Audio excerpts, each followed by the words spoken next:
Բարև ձեզ, հարգելի ներկաններ, այսօր համայնքական ճակատ շարժման բնագիծ հաղորդաշարի շրջանակներում մեր հերթական քննարկումն է, այս անգամ արդեն յուրահատուկ թեմա է մայիսյան հաղթանակներ, մայիսյան պատերազմներ եւ մայիսյան հենց եռատոնին նվիրված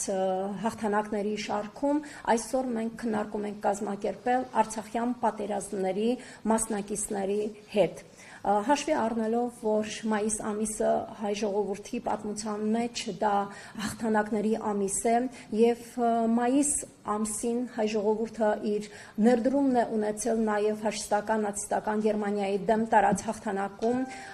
ունեցել ենք, տվել ենք բազում հերոսներ, ունեցել ենք 5 մարշալ, 62 գեներալ, պատերազմից հետո այն ավելացել է 90-ով եւս,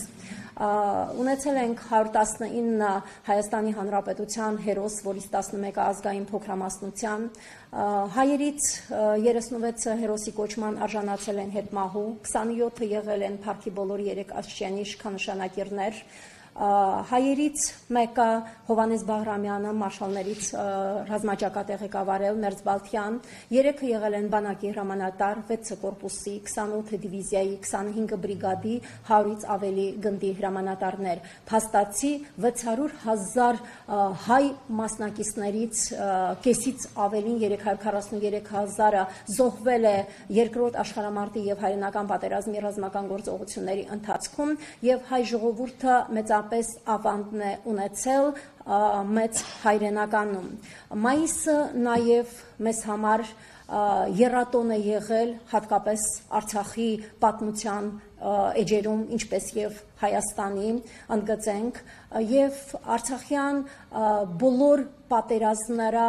իրենց կնիքն են թողել հայ ժողովրդի մերօրյա պատմության վրա։ Հենց Արցախյան առաջին պատերազմի 1991-94 Արցախյան ապրիլյան քառորյա պատերազմին 2016 թվականի ապրիլի 2-ից 5-ը, 1-2 գիշերը,